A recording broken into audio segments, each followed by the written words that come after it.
and welcome to Season 4, Episode 1 of End of the World News, the podcast. I'm your host, Ben. I'd like to introduce my co-host. Hey, how are you? Hey, I'm having a better day than Nicolas Maduro had a couple days ago. He had it pretty rough the other night. In the middle of night, they take him away. And his wife, too. They kidnapped her, too? Yeah, they took both of them. Allegedly. Allegedly. We haven't seen the pictures of her, though. But we've seen multiple pictures of him. Yes. In fact, someone actually pointed out that he's been in 4 different outfits ever since he's been kidnapped. And someone else pointed out that it's really Saddam Hussein. Hey, what do I know? It could be. Why not? I mean, I don't think they really killed Osama bin Laden, so, maybe they didn't kill Saddam Hussein too. Yeah. Maybe they just recycled them to play Maduro. You know what's really sad is nowadays, especially with Nano Banana, you can change somebody's outfit in like 10 seconds on that AI app. So it's hard to tell. Is it real? Is it AI? Is the whole thing fake? We don't know. But first, I also want to say is thank you to all the people who tune into our show. Yes. Right. Thank you. We've had 3 years in running. Yes. Today marks the 4th year. Yes. And without you guys, I would say none of it is possible, but that's not true. But thank you for listening. Yes. Thank you so much. No, I'm dead serious, right? Yeah. In the attention economy, there's so many hours in a day, and we're grateful that if you listen to our podcast or check out the videos I make on Instagram, that you give us your attention. Yes. So thank you very much. Yes, you are very appreciated and loved. But on this week's episode, it's going to be completely the War Report 2026.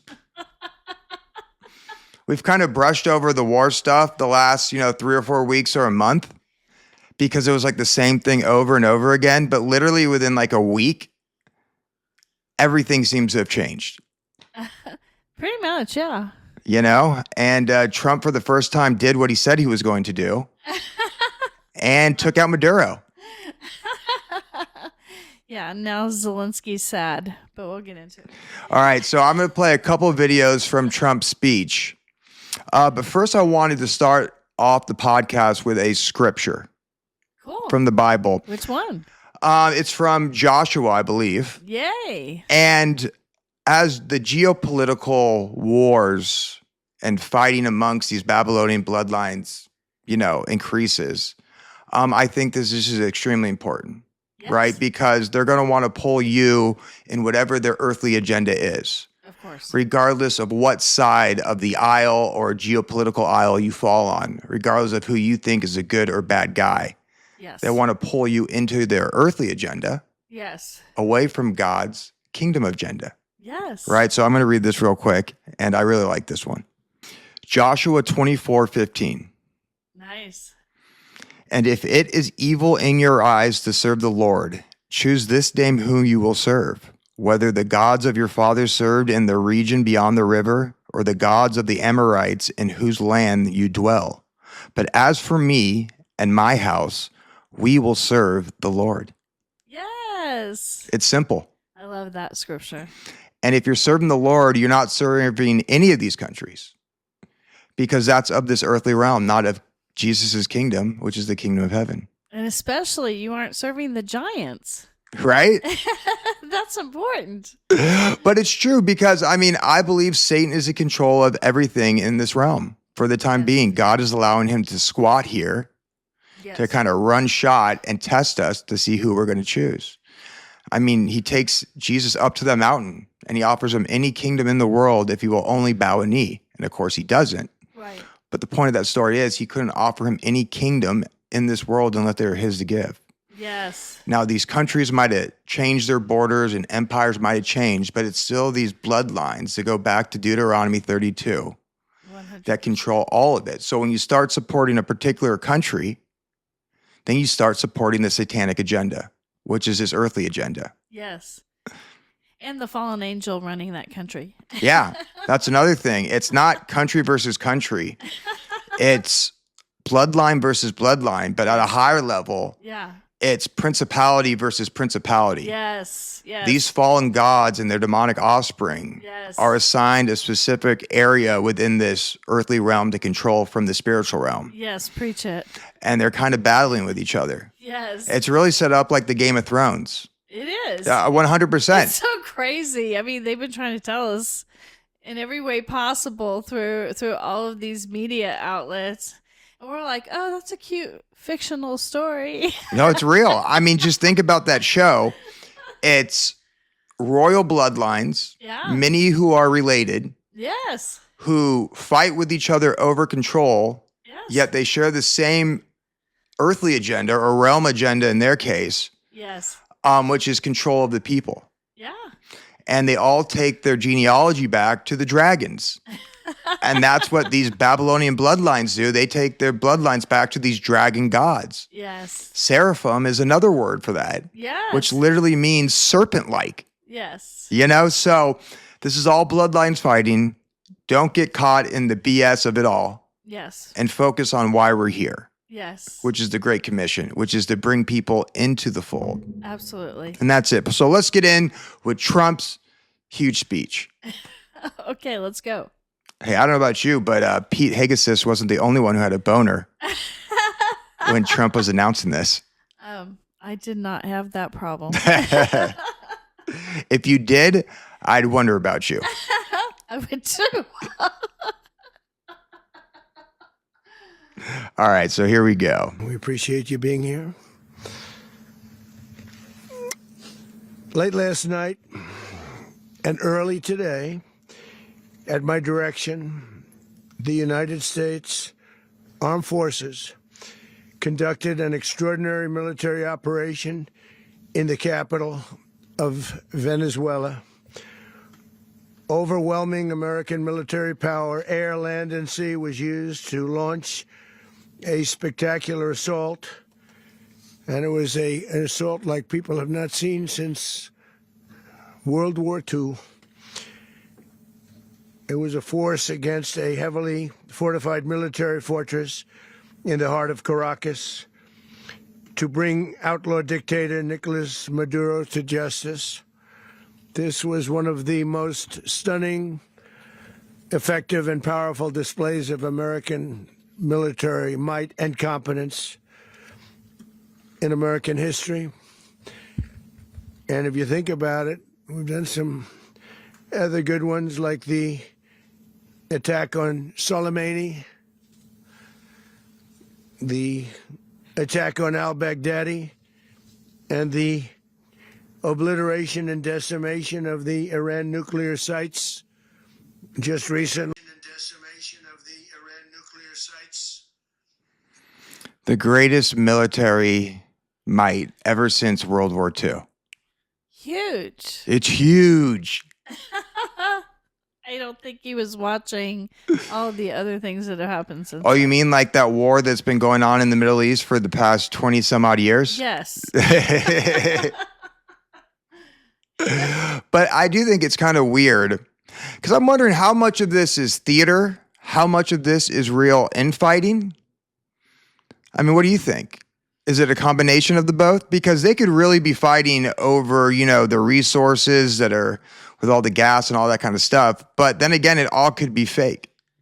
I think it's real. I think it's. I mean, to your point though, they clearly do dramatization of it all. There's clearly some extra oomph put into this. Although he sounds like he just spoke up from a nap, but. I really think that they are trying to, when they want to make it a big deal, they make it a big deal. And I think, on a sadder note, I think it's probably likely that people died, you know, in the middle of all of this. So I think real events are happening. It's not, you know, we kind of get into this idea that everything's fake, or it may be a fake narrative. But people are truly dying and people are truly oppressed. Yeah, and at the very least, it definitely implicates people within the Maduro regime that sold him out. Absolutely. Because I don't know how you send in the military and within 3 hours, You depose a dictator, take him out without any type of rebellion by the army, by the people in the streets. Yeah. And they just went in there and did it. Well, to be fair, everybody reporting to him might have been CIA. In that case, he didn't have a chance. Hey, I'm with you there. All right, we'll play the next video right now. Hesitated. If you would have seen what I saw last night, you would have been very impressed. I'm not sure that you'll ever get to see it, but it was an incredible thing to see. Not a single American service member was killed, and not a single piece of American equipment was lost. We had many helicopters, many planes, many people involved in that fight. But think of that, not one piece of military equipment was lost, not one service member was, more importantly, killed. The United States military is the strongest and most fearsome military on the planet by far. With capabilities and skills our enemies can scarcely begin to imagine. We have the best equipment anywhere in the world. There's no equipment like what we have. And you see that even if you just look at the boats. We've knocked out 97% of the drugs coming in by sea. 90%. Each boat kills on average, 25,000 people. We knocked out 97%. And those drugs mostly come from a place called Venezuela. See, that's BS. The reason he's giving the American people on why he went in there and kidnapped Nicolas Maduro is because they're bringing drugs into this country. Thinnest argument ever. Because the majority of drugs that are brought into this country are brought through Mexico. That's right. The Mexican cartel with their president, Claudia Sheinbaum. People swallow the drugs and walk it through the border. And people got to understand is when the government or the CIA goes into either another country and deposes a military dictator or takes out a certain cartel member, that's only to strengthen the other countries or cartel members that are involved in the drug trade. Yes. Because once again, the amount of drugs that, was Maduro supposedly was pushing into the United States was so minuscule. Right. And the drugs are still coming in. So I think they were just protecting their own interests. And as we know, the CIA and Mossad have definitely worked with these cartels in the past. Right. I agree. And I think the one of the big things about this that kind of lets you know it's a sham, in my opinion, in terms of fabricated. I'm not saying the event didn't happen, but in terms of him being brought to justice and all this other stuff, what they're charging him with right now, at best puts him in jail. That's it. There's no severe punishment here. He probably goes to a really nice prison for a while. They may abstain him and so he can go to, what is it? The place in New Zealand. Valhalla? the Valhalla resort. I mean, and the other thing that came out that was interesting, it is exactly, I want to say it's 26 years to the day since the United States took out another leader down in that area. Really? It was the exact same day. And so all of this is fabricated. That was a fabrication then. Everybody figured it out later. But what you have through this is him able to exert his power and show this is a testing ground. Can I get people behind me? Can I get people to agree with me that this is what needs to happen? And he's got a ton of people who are agreeing with him. Yeah. And we'll get into that next. But the conspiracy theorist in me, why I wonder how much of this is theatrical, and I lean more towards this really did happen. But when Trump said, if you saw what I saw, but you're probably not going to see it.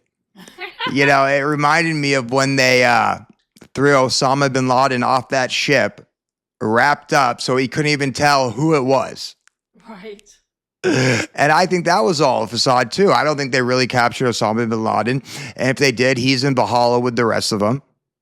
And I really just got that feeling from this is like, man, how much of this is theater? I don't really know. You know, you saw those videos of them dropping missiles supposedly with, you know, fire shooting up and all that type of stuff. So we'll see. I don't know. I'm going to play another video right now from it. And what people don't understand, but they understand as I say this, we're there now, but we're going to stay until such time as the proper transition can take place. So we're going to stay until such time as we're going to run it, essentially, until such time as a proper transition can take place. As everyone knows, the oil business in Venezuela has been a bust, a total bust, for a long period of time. They were pumping almost nothing by comparison to what they could have been pumping and what could have taken place. We're going to have our very large United States oil companies, the biggest anywhere in the world, go in, spend billions of dollars, fix the badly broken infrastructure, the oil infrastructure, and start making money for the country. And we are ready to stage a second and much larger attack if we need to do so. So we were prepared to do a second wave if we needed to do so. We actually assumed that a second wave would be necessary, but now it's probably not.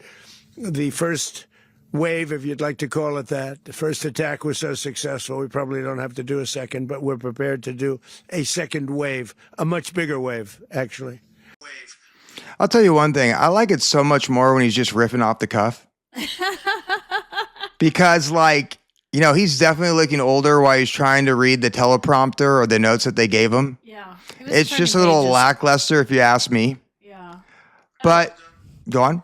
Oh, I was going to mention, so exactly 36 years ago to the day, it was Manuel Noriega in Panama. That's when... The same day. The same day. And so I find it interesting. I don't know. Did you throw that in the gematria calculator? It probably means something. Well, it has to. Well, you know, January 3rd, that night was the supermoon. So what would be interesting to look up is whether or not there was a supermoon 36 years ago or some kind of special lunar occasion on that day. So is this some kind of also ritualistic occult thing that's happening here? Without a doubt, it's all ritualistic occult. And speaking about ritualistic occult, you know who actually was a fan of this? Who? Surprise, surprise. Nat Rothschild. He was super pumped about this. He even tweeted about it. He said, "Well done, Donald J. Trump. Venezuela libere." I think that means Venezuela liberated. And anytime you start holding the same position as one of the Rothschilds, you definitely need to check yourself. Yeah. And you know, surprisingly, actually not surprisingly, you know who actually holds this position too? What? America First, Vatican shill, Nick Fuentes. Oh, I don't keep up with Nick like you do. I actually probably favor regime change in Venezuela, to be honest. I think that that is a perfectly legitimate strategic goal of the United States. You know, we talk all the time about Israel and the war over there, and those are wars that don't benefit the United States. I actually think it would be beneficial if we had a pro-American regime in Venezuela. Probably would be good for us because of the resources they have. So if you really... Isn't that an interesting thing that his opinion on the matter aligns with the Rothschilds? But I thought he was fighting the Rothschilds. Also, same thing with Alex Jones. You know what he said? What? It's amazing how he used to be a conspiracy theorist, kind of. And now he's just shilling for the New World Order every chance he can get, which just reaffirms what I totally believe about this guy, is that he was a 30-plus year operation to usher the opposition into the golden age. And at first, he needed to gain the trust of the opposition, and he fed them some truths and all this type of stuff. And then when it came down to it and they started enacting their plan, guess what he started doing? What? He became a propagandist for it. Pushing Trump, pushing the Palantir World Order, pushing Elon Musk, all things he would have warned people about But this is what he says. Maduro asked for a fight, and history gave him a knockout. Elon fights with satellites and code, and he's a transhumanist. Maduro fought with rhetoric and electronic voting machines stealing U.S. elections. Trump just chopped off the head of one of the deep state's biggest funding mechanisms. So it was interesting that he gave the excuse of the oil. We're going in there for the oil, right? And they're not pumping as much as they should be pumping. And I think all that started when, Maduro made it a communist country and took seize of all the means of production, which initially had private investment. Right. And then he nationalized the banks. And I'm going to read you a statistic. And remember, Rothschilds are support this, he's super pumped. Of course they do. Yes. Now I'm going to read you a list of all 7 countries that have state-owned banks, including their central banks. Iran, Iraq, Yemen, Somalia, Syria, Nigeria, Venezuela. Do you see a pattern there? Yes. Bricks. But who of all these people, all these countries have been in war with the West? Have they've all been in war with Yeah. the West. Do you think it's a coincidence that none of them have central banks tied to the greater central bank? Not a coincidence. But here's the deal. And just because I don't support, going in there and kidnapping a leader of a country does not mean I support Maduro. Does not mean I support any of the countries or any of the leaders who are in opposition to this. And the BRICS nations have come out in force, saying that this is not good and that you need to return Maduro back to Venezuela. I was going to say, are you siding with Putin right now? Because No. he said to return him right now. Do it right now or else. Do it right now or else, or we're going to bomb Zelensky even more. Zelensky's so pissed. He is pissed. And the reason I don't support these people, despite whatever word magic they say, is because they're part of the greater global agenda too. Yeah. Of course they are. Just look at Russia. They literally rolled out a Cooties-19 vaccine like everyone else, Yes. except they named it after a satellite in their fake Russian space program called the Sputnik. Oh, okay. Fake vaccine, fake satellite, kind of works out. They're part of the BRICS nations that are pushing a digital currency. Yeah. They're tied to China. Right. And China's tied to this entire thing, regardless of what they say. No, China came out against it too. I know, right? And, if you look into it, guess what? They have this thing called the New Champions Meeting, which is coined Summer Davos. Do you know where that's located? No. In China. Well, that's convenient. Right? So that's why I think what we're witnessing right now is just these ancient bloodlines fighting for control while they'll still serve the same greater agenda, which is ushering in this one world technocratic government, one world government, and the mystery Babylon religion. Yeah. And they're all doing it. They're all responsible for a different region of the globe. Each people's constituents or people that live within that region, they're different, right? So they need different word magic to bring them into this new age. And remember, in every great war, you need the good guys and you need the bad guys. Yes. And it changes depending on what side of the fight you're on. Right. So, like I said, I think as much as this was real and they went in there and they bombed some things and they killed some people and they took, Nicolas Maduro out of here, very much it's And not. allegedly his wife. And allegedly his wife. It's not exactly what we think it is. And I think we should just kind of pull ourselves out of it. Well, I think the other thing about this potentially is, like I mentioned before, you've said this whole setup with Trump is to usher in the map that was given by the Club of Rome. So with that in mind, I think this was a test, again, to see if you could gain all of the backing of the people, because his real target right now is Greenland. Oh, so you think this is a test of how far can I push this Yes. without the people revolting? Because eventually, Yes. I don't really care what's going on there. Eventually, what I really want Yes. is Greenland. And in Canada and Mexico, but I think he's going to do it the smaller places first because he's going around making acquisitions to bring about that map. And what I also find interesting is that he says, and we're there. Yes. And we're going to rule until we put some guy in there that we want. However, I mean, here's a news article. I mean, they didn't really replace anybody yet. Venezuela's interim government says it's united behind Maduro after U.S. capture. Right.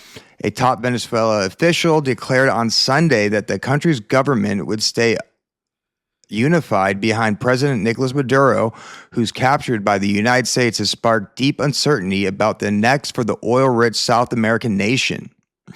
Maduro is in New York detention center awaiting a Monday court appearance on drug charges after the U.S. President Donald Trump ordered his removal from Venezuela and said the U.S. would take control of the country. But in Caracas, top officials in Maduro's government, who have called the detention of Maduro and his wife, Cecilia Flores, a kidnapping, were still in charge. Right. And what's interesting is that this leader right here actually made a public statement where she says, and she was talking about this attack, and she goes, this definitely had a Zionist tinge to it. Here's a quote by her actually. Here, the unity of the revolutionary force is more than guaranteed. And here there's only one president whose name is Nicolas Maduro. Let no one fall for the enemy's provocations, Interior Minister Desacato Cabela said in an audio shared by the ruling PSFU Socialist Party on Sunday as he urged calm. Images of the 63-year-old Maduro opens a new tab, blindfolded and handcuffed on Saturday, stunned Venezuelans. The action is Washington's most controversial intervention into Latin America since the invasion of Panama 37 years ago. You brought that up. There you go. Yeah, it's 36 years ago. And by the way, he was brought up on drug charges as well. What did they ended up doing to him? Did they kill him? Did he get away? I don't remember. I don't remember what happened. I think he got away. I'll look it up. Well, don't hold us to that because I don't know either. But he's probably down in Bahala with everybody else. Vice President Delcy Rodriguez, who also serves as oil minister, has taken over as interim leader with the blessing of Venezuela's top court, though she had said Maduro remains president. Trump said Rodriguez may pay a bigger price than Maduro. Maybe that's that second wave of attack he was talking about in that speech. So Noriega, just to catch you up, he was captured, tried on the indictment, convicted on most but not all of the charges, and he was sentenced to 40 years in prison. He only served 17 years, and they gave him a reduction to his sentence, and then he was sent to France where they indicted him, and he was convicted and sentenced to serve 7 years of imprisonment for money laundering. And then finally he was taken back to Panama where he was tried by the people there, and he was convicted. He had already been tried, I guess, back in the 1990s, and he was convicted. So, but ultimately he was diagnosed with a brain tumor and died in 2 months later in 2017. So it's kind of, it was a roller coaster. He wasn't serving the whole time though. He wasn't, this whole thing of trying to bring justice. I guess you could say some justice may have been served, but it depends, was he in a white collar prison or what? Yeah, we don't know where he was held. And they might have moved him to take some photos and say, hey, we got the guy. Yeah. Meanwhile, he's kicking it up in Valhalla. Yeah, there you go. With, Epstein. Pimbar, the albino lizard king. I mean, it's hard to tell because I think they are really good at making it look like They're bringing about justice. They're bringing about, making their promises happen. And when you dig into it, you find out later, well, no, not really. There was some kind of appearance of that, but then you find out, they were living in the lap of luxury over here. I mean, it's like even Ghislaine Maxwell, she's been going from prison to prison, getting what she wants. And she's been in the nicer ones. So it's not the punishment that you and I would get. Yeah. No, I'm with you for sure. So we'll see what happens. And, they say it's for oil. They say it's to take back the power of their, state-owned bank and have it under the central banks.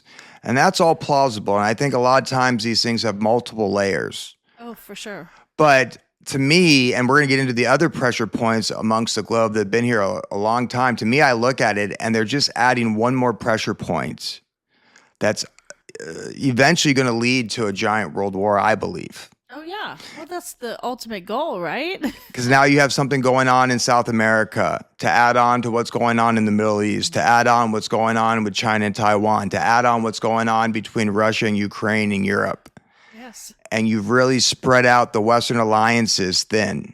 And if you could make it look like that somehow, at least to a certain amount of the population, it's all because of Israel, and then you can work on that campaign to bring about the end time scenario that the Bible talks about, where everybody turns against Israel. You nailed it, and that's what a lot of people were pointing to. Yeah. And remember, when we talk about American interests, we're also throwing in the interests of NATO. We're throwing in the interests of Israel and all the Western alliances and the bloodlines that control those. And when we talk about the interests of Russia or China, we're talking about all the Eastern bloodlines or BRICS bloodlines. But like I said, they all go back to the same fallen gods. They're responsible for a different region of the earth. Yes. And they're just kind of fighting with each other right now. But speaking of, it's all Israel's fault. It is interesting that this took place literally like 5 days after Netanyahu came and visited Trump. That's just a coincidence, Ben. Come on. It's just a coincidence? You need to rein in your negativity. Trump meets Netanyahu in Florida as focus turns to Middle East issues. U.S. President Donald Trump turned his focus to the Middle East on Monday as he hosted Israeli Prime Minister Benjamin Netanyahu in Florida for talks that are expected to cover Gaza and a range of other pressure issues. Netanyahu arrived on Monday afternoon at Trump's resort Mar-a-Lago. It marks the sixth meeting since Trump returned to office 11 months ago. Among the expected points, discussion in the future of relations with Syria's new government, Iranian rearmament, Hezbollah's role in Lebanon. Perhaps most critically, they will discuss the progress of Gaza's ceasefire deal, while Israel's government has taken several positions diverging from those of the U.S. government. Surprise, surprise. Or not. The U.S. ceasefire deal, that great, big, beautiful deal, didn't hold up. They really are not holding up, but it's not just the one. The Trump administration, right? The UN and numerous aid agencies have accused Israel of not meeting its ceasefire obligations by continuing to restrict full access to basic supplies and equipment. Israel has said it is meeting its obligation and facilitating an increase in aid deliveries. The Trump administration wants to see the ceasefire progress to the second phase in January, whereby a Palestinian technocratic government AI is deciding. would be established along with the deployment of an international security force, boots on the ground. Hamas would disarm, fat chance. Israeli troops would withdraw, yeah, right. And the You and your commentary. I mean, it's true. And the reconstruction of the devastated territory would begin. Well, you know what's interesting?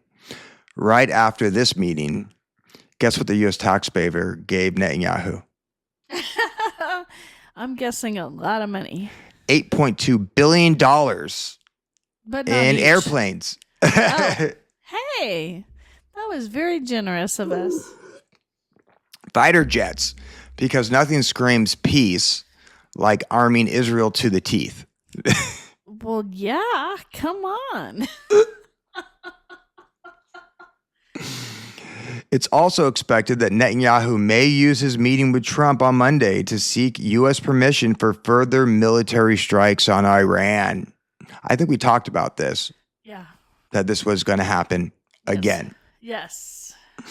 The Iranian president said this weekend that his country was in an all-out war with Israel and U.S. and Europe. They don't want our country to remain stable, president said. Chief. Yeah, I agree. And this is all scripted too, because right before Netanyahu came to visit Trump, you know what happened in Iran? What? Iran leader says country is in a full-fledged war with U.S., Israel, and Europe. Iran's president, I'm not going to try to pronounce his name, said his country is engaged in a full-fledged war with America, Israel, and Europe, raising new tension months after the Trump administration carried out strikes on 3 of the Islamic Republic's nuclear facilities. Here's the quote.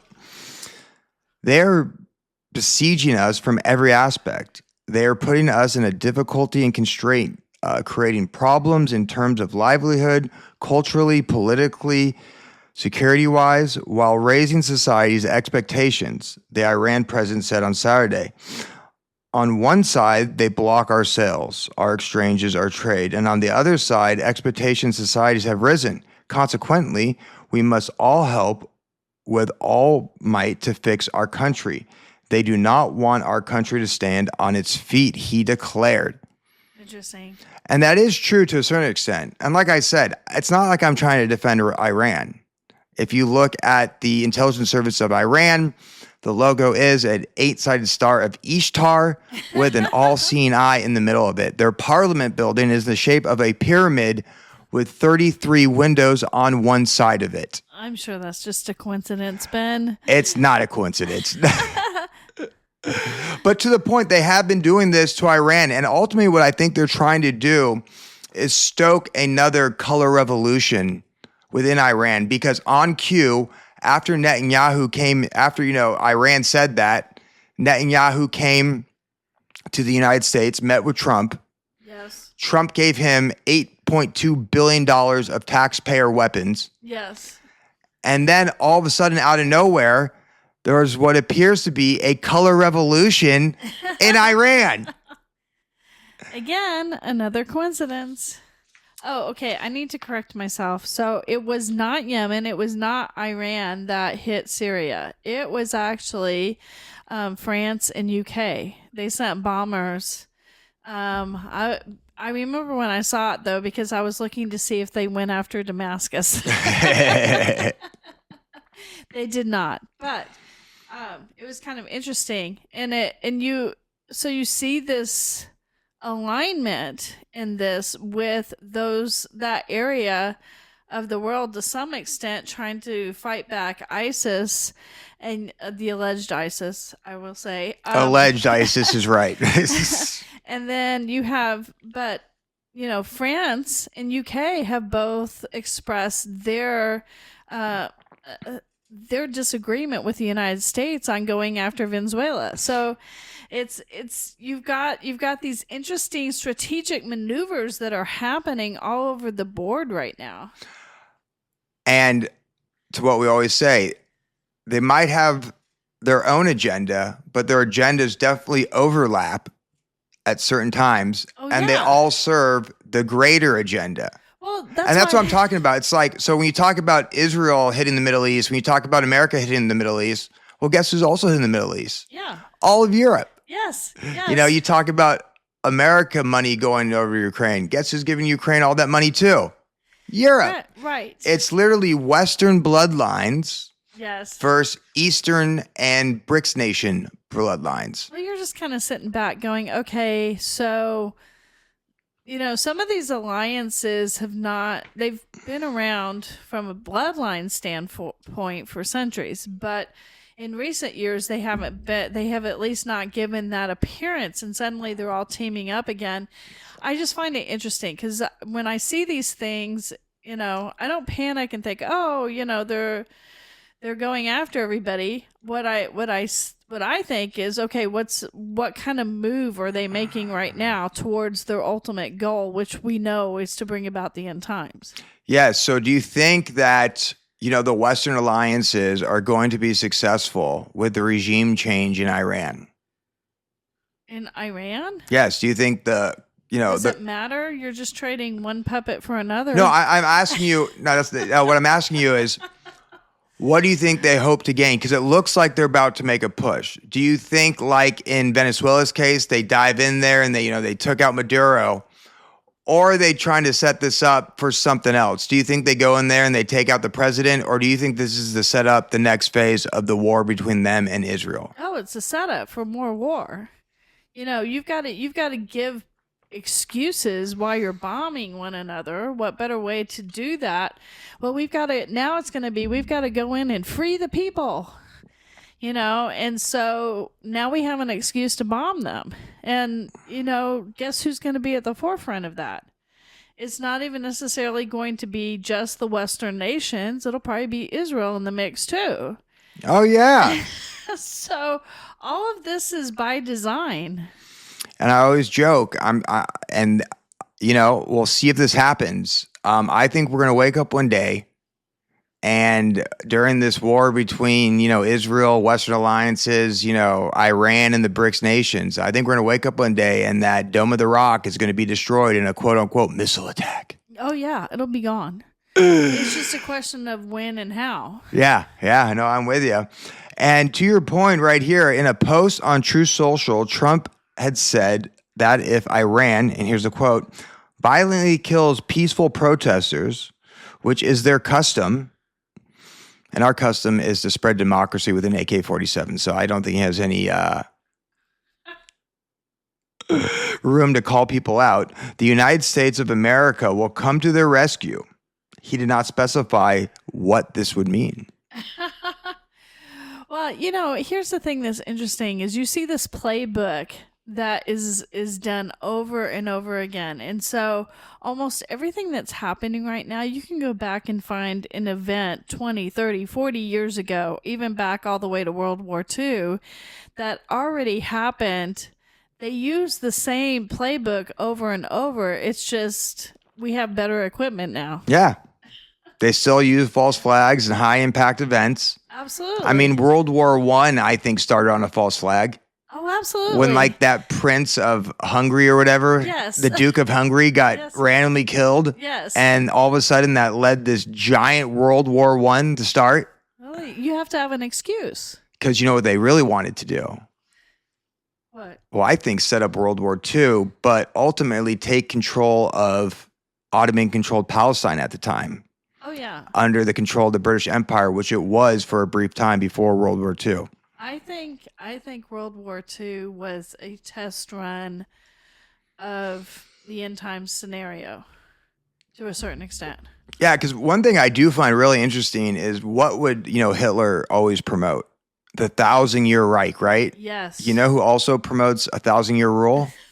Jesus. It's called the Millennial Kingdom. That's right. He clearly is a Antichrist knockoff of things that turned out wasn't the Antichrist, but he was a drugged version of the Antichrist. He was a gay Tavistock meth head. That's right. But I mean, even after, check this out. Here's from this. On Monday, after a meeting with Israel Prime Minister Benjamin Netanyahu, Trump issued fresh threats to, and I quote, knock the hell out of Iran if the Islamic Republic attempts to rebuild its nuclear program and expand its ballistic missile program. Yeah.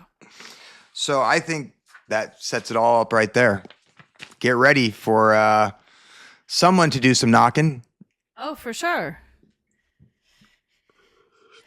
Well, they're trying to get everybody involved. So you'll see UAE involved. You'll see Jordan involved. All those neighboring countries that signed that BS ceasefire. Yes. that didn't come to the rescue of the people in Gaza at any point in time. At all whatsoever. That's how you know they're all in on it. Everyone who signed that, stupid ceasefire deal did nothing to help out the people that Israel was just killing on a huge level within the, Gaza. I mean, you want to talk about abandoning people, your own people. Palestinians were abandoned by the entire Muslim world on just an unreal scale. It's amazing when you think about it. Well, that's because I truly believe, the people who run these Muslim countries are not truly Muslim. The people who run the Western countries are not truly Christian. Right. The people who run Israel are not truly Jews. That's right. They are all, pretending to be whatever faith they are. Right. And in reality, they all worship these fallen gods. Yes. And they're all, carrying out the orders, of course, of what they want them to do on this earth. How long have we been doing this for? 46 minutes. Dang. We started talking too much. Sorry. No, not you. I said we. Oh, we'll see if this happens. They've been talking about this for a long time, and it looks like it's finally here.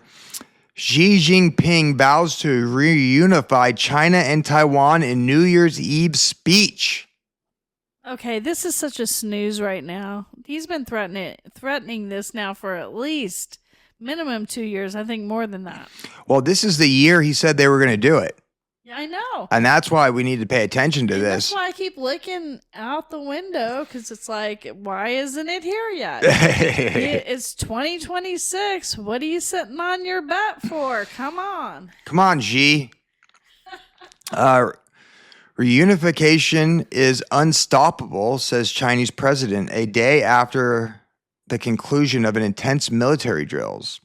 China's President Xi Jinping has vowed to reunify China and Taiwan in his annual New Year's Eve speech in Beijing. Speaking the day after the conclusion of intense military drills around Taiwan, Xi said, "The reunification of our motherland, a trend of the times, is unstoppable." Did you see the alleged videos of that? Of the military thing? Yes. Was it AI? It was all drones. It was so cool. If it was real, they have these huge planes that have it's kind of like a hive thing where you've got all these drones attached to it, and then when they release them, they all come off of it at once, and then they go do whatever their assignment is. You want to talk about a hive mind? That's what it is. Yeah, I'll tell you one thing. I've seen something on how they use AI in the weapons and things like that, and they talked about that, how they can have like 1,000 different drones. Yes. All communicating with each other. Yes. All doing their own thing also. Yes. It's truly insane, and I think the invasion of Taiwan is going to be way different than, say, the invasion of Russia into Ukraine. Right. I think they're going to be able to sack Taiwan way faster. Oh, yeah. If they use the military weapons that they claim to have. Yes. Russia is still kind of using, old types of war machines. And if they really go in there and they dismantle the Taiwanese government and take over, which actually would make sense leading up to this World War III they want to start, because we're so reliant on them for chips. Oh, for sure. And we haven't finished building out the infrastructure here in America to build those chips. So if you really want to knock out one of the legs of this giant empire, the United States, and you're a budding empire in China, what do? You hit them where it hurts. You take away their ability to get chips from Taiwan. That's right, because China holds the whole rare earth mineral production, which they have the mining, they have the production facilities in place already. So one of the problems that the other nations have, particularly the United States, is they keep talking about, well, we have a rare earth mineral site over here. But you haven't mined it yet. Still 2 years away. You haven't developed the production of that yet to turn it into a chip. China's, been doing that for several years now. Who knows how long, actually. Yeah, and I'm not like a military analysis. I don't know anything about that stuff really. But you would think if China wanted to leapfrog United States, which they've been trying to do for the past 40, 50 years, that at some point, even though it might hurt them short term by cutting off natural resources to other people in this globalized trading, system that we have, they'll do it though. Yeah. Because they do want to leapfrog us, and that's the best way to do it. And trust me, they don't care about their people, just like the American government doesn't care about their people, just like the Israeli government doesn't care about their people. It's all for these, empirical wet dreams of these ancient bloodlines. But it also achieves what they want, which is depopulation. Because these chips, a lot of people are like, oh, who cares about the rare earth minerals because I don't use my computer anyway. Yeah, but you probably do laundry. You probably watch TV. You probably have AC. You probably have a heater. All of these things now are being operated with these materials, and people don't realize it. And if they seize means of production on that one, they really have us by the balls. Yes. And they also have all the, I think they control majority of the material that they also use for medicine. Yes. Right? Absolutely. So the minute they turn out that faucet of natural resources that they've collected, and I wouldn't even say quietly over the past 20 or 30 years, the America let them do that. That's right. At some point, like I said, all these countries, all these agendas, all these psyops, they eventually have to pull the trigger. Right. And it just looks and it just feels like 2026 is going to be the year. I think it's definitely the year of initiation. I mean, don't hold me to this, but like I said, they can only say this stuff for so long until people just go, screw you, I'm over it. I really think something's happening with Taiwan only because he has repeatedly told us over and over and over again for the last 2 to 3 years that, when 2026 comes, we're taking it back. Yes, when 2026 comes, we're taking it back. They never wavered. And they have not wavered. And at this point, it would be a huge mistake for him to not fulfill that. Oh, for him not to fulfill that, but for everybody not to fulfill everything they're doing. Right. And I'm not saying that 2026 is going to be the year of the aliens, but I feel that same way about that as the alien psyop. Yes. It's like, how much alien psyop can they feed us until people just get, nothing's happening. Yeah. It's all a ruse. I'm already there on that one. You're already ruse? I think at this point, it's like, it's so fake. I think that one's just manufactured to make people scared. You think so? Yeah. You don't think the aliens are going to come back at some point? I think the Nephilim are coming back. Yeah, that's what I mean. These fallen gods. Yeah. Those are what aliens are.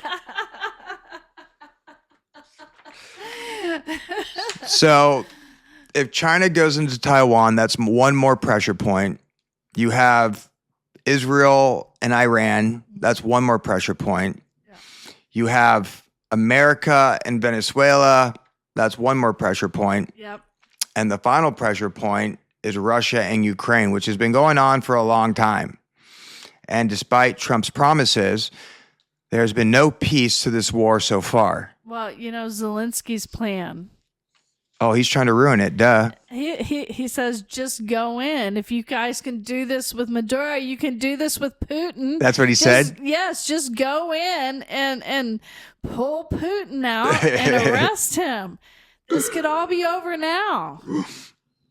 But it seems like the peace talks are being put on the back burner right now. So this might ignite this fighting. I mean, the fighting never stopped. But maybe peace is a little bit farther away, extending this pressure point, into the 2026 years, which all could, accumulate into something very big. Actually, it's gone up. The terms of the fighting, they've been hitting Kiev like crazy. Oh, yeah. And they've been hitting Russia like crazy, or attempted to hit Russia. Because here's a story right here. And once again, I don't know if this is real. Remember, both sides lie to get the consent of the people they represent. What are you saying, Ben? Yes, believe it or not, in war, the first thing to die is the truth. That's true. And that's on both sides, right? Absolutely. The truth is always somewhere in the middle, if it's there at all. That's why, really, when you hear something, I'm just gonna throw this in there as extra. When you hear something alarming, We all, and I say this because my first initial reaction is to become alarmed at some of these news stories that come across. I laugh. But I am learning, because we have so many psyops, we have so many things that are flat out lies and or fake. I'm learning not to react, and I would encourage you to step back. I'm not telling you to stop feeling. I'm telling you to say, no, let's wait and look at it from a more objective before we decide this is even true. Well, there is a prayer that they teach in AA. And seriously, it applies to life. Okay. You know, I think, and I'm going to butcher this, it says, Lord, grant me The serenity. the serenity to accept the things I cannot change, and the wisdom to know the difference. Now, I'm butchering that.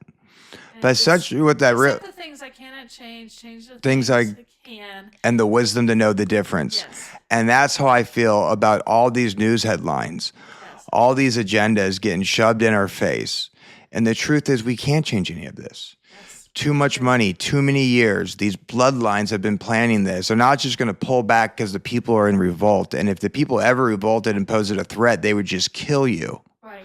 But what can we change? Right. Well, we can join the spiritual battle, because this earthly battle is not for us. Absolutely. I always find it weird when, Christians or believers in the Most High, they support these countries, Yes. It's like, come on, that's not our battle.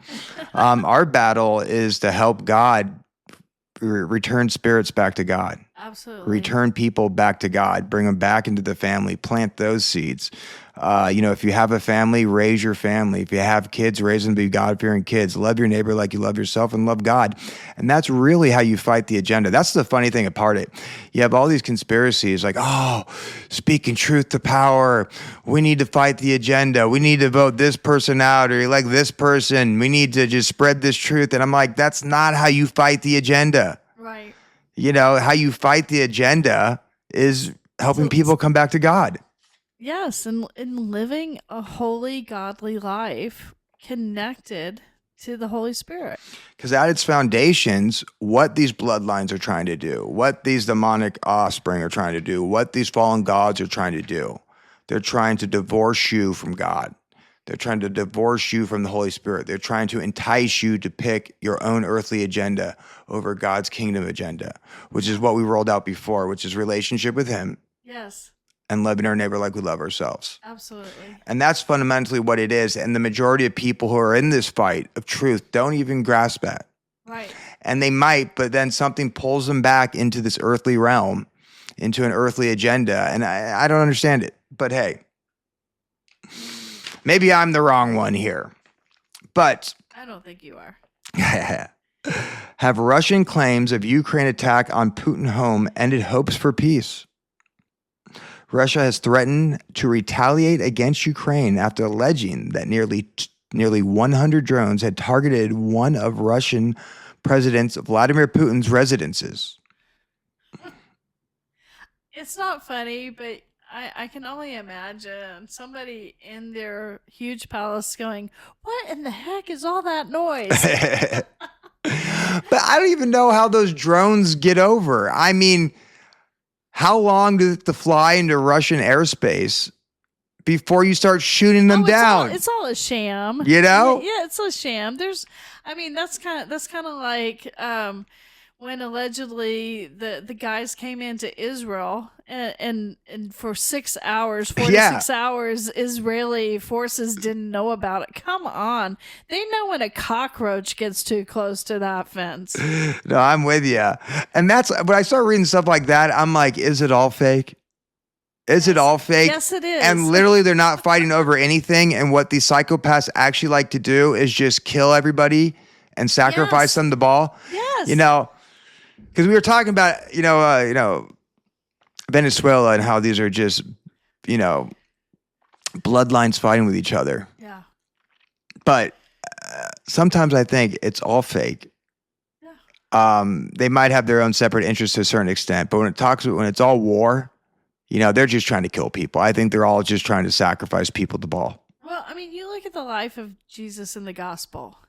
he avoids all of the controversy of the time. In fact, you have to go to the history books of that time period to find out what was really happening. And you see people trying to draw him into all the drama of the Roman Empire at that time. And he totally skirts it. He's like, I'm not bothering with this. He does the same thing when Satan offers him the world. He's not getting into the politics of this world. That was not his agenda. That's not to be our agenda. Yeah, his agenda was to bring the lost sheep back into spirit, back to God, back to Israel. And that's what he said. I'm here for the lost sheep of Israel. That's right. And, after he died, we were all grafted into Israel. And there's a lot of lost sheep out there. And let's carry on in the fashion of Jesus. What would Jesus do? Yes. Jesus would focus on the Great Commission. Yes, he would. But to sum up that article, because I don't think we have much time left, pretty much, Putin got pissed and said, we're going to hit them back. And Zelensky said, no, Putin's just trying to end the peace talks. And it's the same BS coming out of both their mouths. And the one thing I can guarantee you is that more missiles will be shot. More soldiers will be deceived into dying for their country. Yes. More blood will be shed. Yes. And that's across the entire globe. And they'll still vacation together. Yeah, I'm still looking at the beginning of the World Cup as a major high impact event. I know China might go into Taiwan before that, but I'm still looking at that as a high impact event. Yes. What say you? Oh, yeah, for sure. Especially I think it's a question of, because the World Cup is several different games leading up to it. My question is, when you look at the Economist cover that has that picture of the soccer ball on it with all this stuff being kicked off, is it really at the World Cup, which doesn't happen till June, or is it in one of these leading up to the World Cup? It can happen. I mean, that's several months of activities happening where it could happen. Yeah, I wonder if we see these regional places start to heat up a little bit, even more than they are. Yeah. And maybe they use the World Cup, since it's located in North America, as a major high impact event that either they'll blame on Iran or the truthers will blame on Israel. Well, and regardless, it's going to draw America, I think, with boots on the ground even more. Well, it does coincide timeline-wise with the 250th birthday of the United States, which is a big event. All this stuff's supposed to happen. So, I mean, there is an alignment of sorts, even on this picture. But I think it's interesting. I think it's very possible that I don't think it's just a one-time thing. I think we're going to see lots of things leading up to it. The question is, how fast and furious will it be? Yes, we'll have to see how it all unfolds. How much time do we have left? None. Worked out perfectly. Any final thoughts leading into the reptilian New Year? The word God gave me for the year was to stand, to take your place, to be ready, to be in a place of readiness. And that place of readiness, according to the Greek, is to become fully and totally connected to Holy Spirit at all times. And I would encourage you to do that. That is certainly what my goal is for the year. Because as long as you are standing there and you're listening to the Holy Spirit, that means you're not listening to the rest of it. Yeah, and also it will do so much for your mental health. Absolutely. Abiding in the Spirit, Yes. being there, here I am, Lord. Yes. Hanene. Yes. What do you have planned for me? Absolutely. Because when you do that, guess what? You have these things called the fruits of the Spirit. Yes. And regardless of what BS is going on around you, Yes. those fruits just, come out and you Yes. can't explain it and you're happy. So as the world's going crazier, guess what? You won't be. You might be the happiest you've ever been. People always ask me, how can you say that the world's coming to an end with a smile on your face? Because my world's not, Well, my earthly experience might be, But what really matters is what goes on after this. And, God willing, I hope I am. I think I'm in good standing with God. Yeah, I think so. And repent daily. I don't think we talk about that enough. Yeah. I think we all need to repent. I think that's something we should do every single day. Some of us hourly, some of us every minute. I know. That actually started happening to me. Every time I screw up now, I immediately go, God, I'm sorry. Yeah, I don't wait. I go immediately. I'm sorry. Please forgive me. Please help me not to do that again. Yeah, but during all this, just stay connected to the Lord. Yes. That's my only advice. Yes. That's the only hill I'll die on. Yes, me too. Let the rest of this slop, roll off your back, laugh at it. Pay attention to it to a certain extent so you can plan on what's to come. But there's also that saying, we make plans and God laughs. Yes. They should have put that in the Bible somewhere. Oh, wait, they did. They did? Yes. Where is that passage that says, we make plans and God laughs? Because, man, ever since I've came to God, that definitely is very true. It rings true to me. But I think that's all we got here. It is Proverbs 16:9. It says, the heart of man plans his way, but the Lord establishes his steps. There you go. We need to be able to, go with the flow while we're abiding in the Spirit. Let the Spirit correct us. Follow the Spirit, right? Absolutely. That's about it. Yeah. All right. The first episode of the 4th season is in the books. Thank you for listening. And have a good day and God bless.